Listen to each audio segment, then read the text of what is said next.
નમસ્તે મિત્રો, સ્વાસ્થ્ય જાણકારી ચેનલમાં બધાનું હાર્દિક સ્વાગત છે। મિત્રો, વૃદ્ધાવસ્થા તો બધાને આવતી જ હોય છે, પરંતુ શું તમે આ વૃદ્ધાવસ્થામાં ખૂબ જ તંદુરસ્ત અને હેલ્ધી રહેવા માગો છો? તો મિત્રો, આ વિડીયો તમારા માટે છે। મિત્રો, વૃદ્ધાવસ્થામાં તંદુરસ્ત રહેવા માટે ફક્ત ને ફક્ત તમારે તમારા રોજિંદા ભોજનમાં ફક્ત આ 7 વસ્તુઓનો તમારે સમાવેશ કરવાનો છે। જો આ 7 વસ્તુનો સમાવેશ તમે તમારા ભોજનમાં કરશો તો આ 7 વસ્તુ તમારા ભોજનને અમૃત બનાવી દેશે અને આ 7 વસ્તુ તેને વરદાન જેવી સાબિત કરી દેશે। મિત્રો, આજના આધુનિક યુગમાં રોજની ભાગદોડ અને ચિંતાઓમાંથી મુક્ત થઈને જો એક જીવન જીવવું હોય, જો તે તમારા જીવનનો મોડ હોય તો તે વૃદ્ધાવસ્થા છે।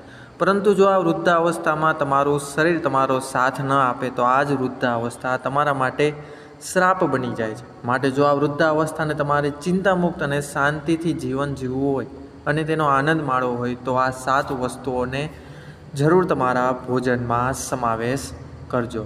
મિત્રો, માણસની ઉંમર જેમ જેમ વધતી જાય છે તેમ તેમ તેના શરીર પણ તેનો સાથ દેવાનું ધીમે ધીમે છોડી દે છે। પરંતુ જો શરીરને જીવનના શરૂઆતથી જ એ રીતના ઢાળવામાં આવે કે તે આજીવન તંદુરસ્ત રહે તો મિત્રો, વૃદ્ધાવસ્થા પણ હું ગેરંટી આપું છું કે તમારી ખૂબ જ સારી એવી પસાર થશે। તમારું શરીર રોગોથી મુક્ત અને સ્ફૂર્તિદાયક રહેશે। મિત્રો, આપણા ખોરાક અને જીવનશૈલીમાં એવા અમુક ફેરફારો કરીને આપણે આપણી વૃદ્ધાવસ્થાને તંદુરસ્ત રાખી શકીએ છીએ તથા હૃદયને રોગમુક્ત રાખી શકીએ છીએ। આ ઉપરાંત મિત્રો, વૃદ્ધાવસ્થામાં સૌથી સામાન્ય બાબત છે જે મોસ્ટ ઓફ લોકો ભોગવતા હોય છે તે છે સાંધાના દુખાવા। મિત્રો, સાંધાના દુખાવાથી પણ તમે આ 7 વસ્તુ દ્વારા રાહત મેળવી શકો છો। પૌષ્ટિક આહાર, સમયસર સૂવું તથા સમયસર એક્સરસાઇઝ કરવાથી પણ તમારું શરીર ખૂબ જ તંદુરસ્ત રહે છે અને તો જો તમે તમારા શરીરની કાળજી રાખશો તો વૃદ્ધાવસ્થામાં શરીર તમારી કાળજી ચોક્કસપણે રાખશે। પરંતુ આપણે વિડીયોની શરૂઆત કરીએ તે પહેલાં એક સૌપ્રથમ નાની અમથી એ વિનંતી છે કે આ વિડીયો ખૂબ જ માહિતીથી ભરપૂર છે, તમને ખૂબ જ ઉપયોગી થાય એવો છે, તમારા નાના નાની દાદા દાદી બધા માટે ખૂબ જ મદદરૂપ વિડીયો છે। તો વિડીયોને અંત સુધી અવશ્ય નિહાળજો। તો મિત્રો, હવે વધુ વાર આપણે ન લગાડતા આપણે વિડીયોની શરૂઆત કરીએ। મિત્રો, જેમ જેમ મનુષ્યની ઉંમર વધતી જાય છે તેમ તેમ તેનું પાચન તંત્ર ધીમે ધીમે નબળું પડવા લાગે છે અને પાચન તંત્રની શક્તિ પહેલાં જેવી રહેતી નથી અને પહેલાંની જેમ તે સરખી રીતે કાર્ય કરી શકતું નથી। ધીમે ધીમે ખોરાકને પચવામાં વાર લાગવા માંડે છે, ખોરાક સરખી રીતે પાચન નથી થતો અને ખોરાકમાં રહેલું પોષણ શરીરને સંપૂર્ણપણે મળતું નથી। પરંતુ જો આ વૃદ્ધાવસ્થામાં આ પાચનતંત્ર માટે એક એવી વસ્તુ બતાવું જેનાથી તમારા શરીરને પૂરતા પ્રમાણમાં પોષક તત્વો મળી રહે તો મિત્રો, તમારી વૃદ્ધાવસ્થા સુધરી જશે। તે કોઈ પણ બીજી વસ્તુ નહીં પરંતુ એ છે મગની દાળની ખીચડી। મિત્રો, મગની દાળની ખીચડી વૃદ્ધાવસ્થા માટે ખૂબ જ સુપાચ્ય અને સૌથી શ્રેષ્ઠ આહાર છે। આ ખીચડી મિત્રો પચવામાં ખૂબ જ એકદમ હલકી હોય છે અને તેમાં ઘણા બધા પોષક તત્વો પણ રહેલા હોય છે। તે પોષક તત્વોનો એમ કહી શકીએ કે ખૂબ જ મોટો ભંડાર પણ છે। આ મગની દાળની ખીચડીમાં મિત્રો મુખ્યત્વે પોષક તત્વોની વાત કરીએ તો તેમાં પ્રોટીન, ફાઇબર અને અન્ય વિટામિનો ભરપૂર માત્રામાં રહેલા હોય છે જે તમારા પેટને હલકું રાખવાનું કાર્ય કરી શકે છે। મિત્રો, જો તમે આ ખીચડીને વધારે સ્વાદિષ્ટ બનાવવા માંગતા હોય તો તેમાં થોડા અમથા તમે શાકભાજી પણ ઉમેરી શકો છો। મિત્રો, આ ખીચડી મોસ્ટ ઓફ વૃદ્ધાવસ્થા લોકો માટે અમૃત સમાન છે। આ ઉપરાંત તે કેલ્શિયમનો ખજાનો છે તેમ પણ કહી શકાય છે। તે વૃદ્ધાવસ્થાથી પીડાતા લોકોના હાડકાને મજબૂત કરવાનું કાર્ય કરે છે અને સાંધાના દુખાવામાં પણ ખૂબ જ મદદરૂપ બની જાય છે। ત્યારબાદ નંબર 2 આહાર છે એ છે દહીં। મિત્રો, દહીં એ પ્રોબાયોટિક ફૂડ છે। મિત્રો, દહીંમાં એવા ખૂબ જ સારા એવા બેક્ટેરિયા હોય છે જે તમારા પેટમાં રહેલા હોય છે તેનું પ્રમાણ વધારવામાં મદદ કરે છે તથા ખોરાકનું પાચન કરવામાં ખૂબ જ ફાયદાકારક સાબિત થાય છે। દહીં મિત્રો તાસીરમાં પણ ખૂબ જ ઠંડો ખોરાક છે। તેને તમે ભોજન સાથે લેવાથી તમારું ભોજન એકદમ સુપાચ્ય થઈ જશે। ઉપરાંત જે લોકોને કબજિયાતની સમસ્યા હોય તેના માટે દહીં વરદાન સમાન માનવામાં આવે છે. માટે તમારા રોજિંદા આહારમાં બપોરે અથવા રાત્રે કોઈ પણ એક સમયે દહીંનો સમાવેશ ચોક્કસપણે કરવો જોઈએ. ત્યારબાદ મિત્રો નંબર 3 ઉપર જે છે ફૂડ એ છે દૂધ. મિત્રો દૂધને એક રીતના જોઈએ તો સંપૂર્ણ આહાર માનવામાં આવે છે.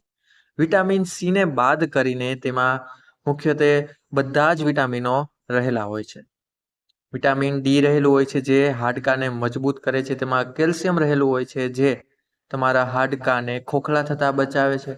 આ ઉપરાંત વિટામિન એ તથા વિટામિન ઈ પણ રહેલું હોય છે જે તમારા શરીરના અલગ અલગ ફંક્શનને કાર્ય કરવામાં ખૂબ જ મદદ કરે છે. મિત્રો જો તમને ગાયનું દૂધને પચવામાં તકલીફ થતી હોય તો તમે બદામ મિલ્ક અથવા સોયાનું મિલ્ક એટલે કે દૂધ પણ અજમાવી શકો છો. ત્યારબાદ નંબર 4 ઉપર આવે છે મિત્રો બ્રોકલી. મિત્રો બ્રોકલી એ ફાઈબરથી ખૂબ જ ભરપૂર માનવામાં આવતું શાકભાજી છે. આ ઉપરાંત તેમાં વિટામિન સી પણ ખૂબ જ સારી માત્રામાં રહેલું હોય છે. વિટામિન સી અને ફાઈબર મિત્રો પાચન તંત્રને મજબૂત કરવાનું કાર્ય કરે છે. વૃદ્ધ લોકોને જેમનું પાચન તંત્ર નબળું થઈ ગયું તેમને બ્રોકલીનું સેવન ચોક્કસપણે કરવું જોઈએ. તેના સેવનથી મિત્રો કબજિયાતની સમસ્યા દૂર થાય છે. આ ઉપરાંત વિટામિન સી મળતા શરીરમાં રોગ પ્રતિકારક શક્તિ પણ સારી રહે છે. આ ઉપરાંત તે હૃદયને સ્વસ્થ રાખવાનું પણ કાર્ય કરે છે તથા ડાયાબિટીસનું જોખમ પણ ઘણા પ્રમાણમાં ઘટાડી દે છે. આ ઉપરાંત બ્રોકલીનો મુખ્ય ફાયદો છે શરીરમાં સોજા થયા હોય તો તેને ઘટાડવાનો અને રોગ સામે શક્તિ પણ આપે છે. મિત્રો બ્રોકલીને તમે સૂપ દ્વારા પણ આહારમાં લઈ શકો છો અથવા તેનું શાકભાજી પણ બનાવી શકો છો. ત્યારબાદ નંબર 5 ઉપર આવે છે મિત્રો પાલક. મિત્રો પાલકનું સેવન કરવાથી મિત્રો તમારા પેટમાં ખૂબ જ ઠંડક થાય છે. પાલક એ ખૂબ જ તાસીરમાં ઠંડી હોવાથી તે તમારા શરીરમાં પેટની ગરમીને દૂર કરવાનું કાર્ય કરે છે. આ ઉપરાંત તે લોહીની ઉણપને પણ દૂર કરે છે.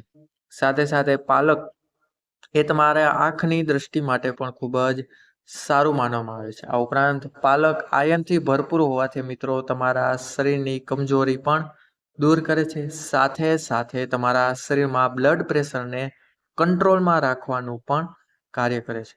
મિત્રો તમે પાલકને સૂપ અથવા તેની ભાજી એટલે કે શાક બનાવીને તેને રોટલી સાથે પણ ખાઈ શકો છો. ત્યારબાદ નંબર 6 ઉપર આવે છે મિત્રો સૂકો મેવો અથવા તો બીજ. મિત્રો સૂકો મેવો અને બીજ એ ખૂબ જ સ્ફૂર્તિ અને શક્તિનો સ્ત્રોત માનવામાં આવે છે. બદામ, અખરોટ, અળસી આ ઉપરાંત સૂરજમુખી જેવા બીજ તમારા શરીરના મગજને ખૂબ જ એક્ટિવ રાખવાનું કાર્ય કરે છે. આ ઉપરાંત યાદશક્તિ પણ સુધારે છે અને હૃદયને પણ સ્વસ્થ રાખવાનું કાર્ય કરે છે. આ ઉપરાંત તેમાં રહેલા ઓમેગાથી એટલે કે ઓમેગા 3 ફેટી એસિડથી અને આ ઉપરાંત અન્ય વિટામિન દ્વારા તમારા શરીરને અન્ય રોગોથી પણ બચાવે છે. મિત્રો તમારે આનું સેવન કઈ રીતના કરવાની છે તેના વિશે વાત કરીએ તો રોજ સવારે મિત્રો તમારે મુઠ્ઠીભર પલાળેલા સૂકા મેવાને તમારે એમનેમ ખાઈ જવાના છે. આ રીતના ખાવાથી મિત્રો માત્ર 1 મહિનામાં તમારા દિવસભરમાં રોજ તાજગી તથા શરીરમાં નવી જ ઉર્જાનો સંચાર થવા લાગશે. પરંતુ મિત્રો તમારે એ વાતનું ખાસ ધ્યાન રાખવાનું છે કે તેને ખાધા બાદ તમારે 1 કલાક સુધી અન્ય કોઈ પણ વસ્તુનું સેવન નથી કરવાનું.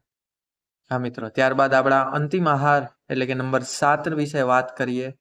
એ છે મિત્રો આપણા રોજિંદા જીવનમાં ખૂબ જ સામાન્ય રીતે ઉપયોગી થતું પીણું એટલે કે પાણી. મિત્રો પાણી જોઈએ તો એક તો સામાન્ય પીણું છે પરંતુ તેના ફાયદા ખૂબ જ વધારે છે. મિત્રો આખા દિવસમાં જેટલું શરીરને જરૂરિયાત હોય તેટલું પાણી પીવાથી ના તો મિત્રો તમને પેટને લગતી સમસ્યા દૂર થાય છે પરંતુ તેનાથી તમારો મગજ પણ સારી રીતે કાર્ય કરે છે. તમારી સ્કિન સારી થવા લાગે છે, પાચન તંત્ર સારું કાર્ય કરે છે, પેટ સાફ રહે છે, મગજ શાંત રહે છે. આ ઉપરાંત મિત્રો જે લોકોને ઓઇલી સ્કિન હોય તેમને ઓઇલનું પ્રમાણ પણ ઘટી જાય છે.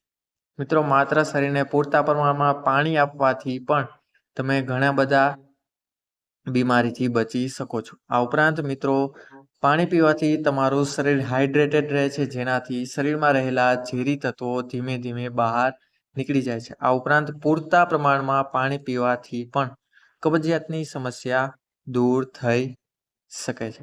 મિત્રો, પાણીમાં તમે અન્ય નેચરલ પાણીના સ્ત્રોતનો પણ ઉપયોગ કરી શકો છો. તેમાં છાશ, ત્યારબાદ લીંબુ શરબત, નાળિયેર પાણી, આ બધા પીણા એકદમ કહીએ તો શરીર માટે ખૂબ જ ફાયદાકારક સાબિત થાય છે. અલગ અલગ પીણાને મિત્રો ઋતુ અનુસાર પીવાથી પણ તમારા શરીરમાં ઘણા બધા ફાયદાઓ જોવા મળે છે. નાળિયેર પાણી મિત્રો આખા દિવસમાં ફક્ત એકવાર પીવાથી પણ તમારા શરીરનો બધો થાક ઉતરી જાય છે. સાથે સાથે પાચન તંત્ર પણ સારું રહે છે. આ ઉપરાંત છાશને મિત્રો તમારા ભોજન સાથે સમાવેશ કરવાથી પણ ખાધેલો પદાર્થ એટલે કે ભોજન સારી રીતે પચવા લાગે છે. આ ઉપરાંત મિત્રો ઉનાળાના સમયમાં લીંબુ શરબત પીવાથી મિત્રો શરીરમાં તાજગી રહે છે, વધારાના થાકથી શરીરને દૂર રાખે છે. આ ઉપરાંત મિત્રો તમને ઉર્જા આપવાનું પણ કાર્ય કરે છે. મિત્રો, એ વાતનું ખાસ ધ્યાન રાખો કે વૃદ્ધા અવસ્થામાં મિત્રો બહારનો જંક ફૂડ ખાવાનું એકદમ બંધ કરી દો. આ ઉપરાંત તેલ મસાલાવાળો ખોરાક પણ ખાવાનું ટાળો. આનાથી મિત્રો તમારી તબિયત તો બગડશે, સાથે સાથે તમારું જીવન ધીમે ધીમે મુશ્કેલીથી ભરાતું જશે. માટે બની શકે ત્યાં સુધી બહારના ફૂડથી દૂર રહો, ફ્રૂટ ફળનું સેવન કરો અને આ 7 વસ્તુ તમારા રોજિંદા આહારમાં અવશ્યપણે સમાવેશ કરજો. જો મિત્રો આ માહિતી તમને જરા પણ મદદરૂપ થઈ હોય તો તમારા મિત્રજનો, પરિવારજનોમાં આ વિડીયો અવશ્યપણે શેર કરજો તથા એક હેલ્ધી લાઈફસ્ટાઈલ અપનાવજો અને રોજ એક્સરસાઇઝ કરતા રહેજો. મળીશું હવે નવા વિડીયો સાથે મિત્રો, નવી માહિતી સાથે. જો આ માહિતી પસંદ આવી હોય તો અમારી ચેનલને લાઇક, શેર અને ચેનલને સબસ્ક્રાઇબ અવશ્ય કરજો. ત્યાં સુધી બધાને હર હર મહાદેવ, જય મા બુટ ભવાની, બધાને મારા જય શ્રી રાધે કૃષ્ણ.